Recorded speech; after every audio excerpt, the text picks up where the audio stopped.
যদি এই প্রতিপক্ষ ইন্ডিয়া হইতো, যদি এই প্রতিপক্ষ ইংল্যান্ড হইতো, খেয়াল করে দেখুন, অথবা নিউজিল্যান্ড কিংবা সাউথ আফ্রিকার বিপক্ষে অস্ট্রেলিয়া যদি টেস্ট খেলতো, তাদেরকে 11 ঘন্টা জার্নি করে এভাবে নিয়ে আসতো। একটা জায়গা থেকে আরেক জায়গায় 11 ঘন্টা জার্নি করে টেস্ট ভেন্যু থেকে টেস্ট ভেন্যুতে পৌঁছাতো। ইন্ডিয়ার ক্ষেত্রে এটা অ্যাপ্লিকেবল হতো? অস্ট্রেলিয়া ইংল্যান্ডের ক্ষেত্রে এটা করতে পারতো? করতে পারতো না। বাংলাদেশের ক্ষেত্রে করেছে। সাংবাদিকদের 4 ঘন্টা পরে ক্রিকেটাররা ম্যাকায় পৌঁছেছে, কারণ ওই যে 2টা স্টপেজ তাদেরকে দেওয়ানো হয়েছে। সম্মানের জায়গায় আসলে ক্রিকেট অস্ট্রেলিয়া, তাদের যে মেথড, তাদের যে লোকজন, তাদের যে চিন্তা ভাবনা, না কুচু মনোভাব, এটা আসলে কোন পর্যায়ে বাংলাদেশ দলকে নিয়ে তারা অন দ্য ওয়েতে যে ঘটনাটা ঘটিয়েছে পুরোটাই প্রুফ করে দেয়। খাজা তিনি বলেছেন বাংলাদেশকে আন্ডারস্টিমেট না করে সাবাস বলা উচিত। উসমান খাজা বলেছেন, আমি বলি নাই। আমার এই আলোচনাটা শুনবেন এবং অবাক হবেন বাংলাদেশের সাথে আসলে কোন ধরনের, কোন স্টাইলের treatment cricket Australia right now দিচ্ছে। আমি যখন এই পয়েন্টে আলোচনা করছি, ডিসকাশনটা যখন মিরপুরে করছি, ঠিক তার ঘন্টাখানেক আগে বাংলাদেশ দল টেস্ট ম্যাচের যে ভেন্যু ম্যাকায়, সেখানটায় পৌঁছেছে।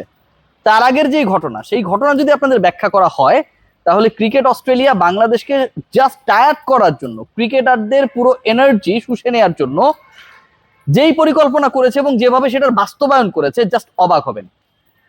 ডিসকাশন, বাংলাদেশ দল মোটামুটি ভোরবেলা যতটুকু আমরা জানি রওনা হয়েছে, এবং সেটা হচ্ছে সকাল 7টায়, ভোর 7টায়। ভোর 7টায় ডারউইন থেকে তাদেরকে নেওয়া হয়ে কেয়ার্নস নামে একটা জায়গা রয়েছে। একটা সময় অনেক টেস্ট ম্যাচ খেলা হইতো বাংলাদেশের মতো দুর্বল দলগুলোর বিপক্ষে, অস্ট্রেলিয়া সেই সব ভেন্যুতে খেলতো। সেখান থেকে প্রিন্স ভেল নামে আরেকটা জায়গায় নেওয়া হয়, মানে 2টা স্টপেজ, এবং তারপরে মানে 2 স্টপেজে স্টপ হবার পরে তাদের ফ্লাইট ফাইনালি ডারউইন থেকে ম্যাকায় পৌঁছে বাংলাদেশ দল। এবার একটু ডিসকাস করি যদি, যে এই যে টোটাল জার্নিটা, মানে আপনি ডারউইন থেকে উঠেছেন, কেয়ার্নসে গেছেন, প্রিন্স বেল হয়ে দেন হচ্ছে আপনি ফাইনালি আপনার টেস্ট ম্যাচের ডেস্টিনেশন ম্যাকায় পৌঁছেছেন। এই টোটাল জার্নিতে বাংলাদেশ দল ভুগেছে আকাশে এবং মাটিতে, কখনো উড়েছে, কখনো স্টপেজে ছিল, প্রায় 11 ঘন্টা। আই এম রিপিটিং, প্রায় 11 ঘন্টা। অস্ট্রেলিয়া অনেক বড় দেশ, এক জায়গা থেকে আরেক জায়গায় যেতে 6-7 ঘন্টা লাগে, এগুলো পুরনো আলোচনা, লাগলো। কিন্তু একটা দল যখন একটা জাতীয় দল ট্যুর করছে, সেই দলটা যখন এরকম একটা রুট পরিকল্পনার মধ্যে পড়ে, এবং সেই পরিকল্পনা ক্রিকেট অস্ট্রেলিয়াই আলটিমেটলি করেছে, বাংলাদেশ ক্রিকেট বোর্ড এখানে কিছু করার নেই। 11 ঘন্টা ধরে যখন এক জায়গা থেকে আরেক জায়গায় পৌঁছায়, মাঝখানে 2টা স্টপেজ দিয়ে, এটা কিন্তু পুরো লোকাল স্টাইলে তাদেরকে নেওয়া হয়েছে। এটা কি বাংলাদেশের, ওই যে উসমান খাজা বলেছেন যে আন্ডারস্টিমেট না করে সাবাস বলা উচিত, ক্রিকেট অস্ট্রেলিয়া সত্যি সত্যি কি সেই পরিকল্পনায় বিশ্বাস করে কিনা? এই যে ভয়াবহ ঘটনা ঘটেছে, কাণ্ড ঘটেছে, ক্রিকেটাররা একদম এক্সস্টেড, এটা আসলে একটা সফরকারী নেশনের সাথে পৃথিবীর কোন নেশন কখনো করতে পারে কিনা, সেই ঘটনাটা ঘটিয়েছে। সাংবাদিক যারা ট্যুর করেছে, মানে সাংবাদিকদের ট্রাভেল করেছে ইনফ্যাক্ট, তারাও অনেকেই মোটামুটি ধরেন মিড নাইটে রওনা দিয়ে 7-8 ঘন্টার মধ্যেই তাদের টেস্ট ম্যাচের ভেন্যুতে পৌঁছে গেছে। কিন্তু বাংলাদেশ দলে ক্রিকেটাররা পৌঁছতে পারেনি, ম্যানেজমেন্ট কোচিং স্টাফের সদস্যরা পৌঁছতে পারেনি, তাদের প্রায় 11 ঘন্টা লেগে গেল। কারণ ক্রিকেট অস্ট্রেলিয়া ঠিক এভাবেই বাংলাদেশের জয়ের খেসারত দেওয়ার জন্য পরিকল্পনা করেছে। একদিকে যখন বাংলাদেশ দলকে বিভ্রান্ত করা হচ্ছে, একদিকে যখন বাংলাদেশ দল এনার্জি নিয়ে নেওয়া হচ্ছে, ঠিক তখন আবার ম্যাচ শুরুর 4 দিন আগে ফার্স্ট ডে সকল টিকিট সোল্ড আউট।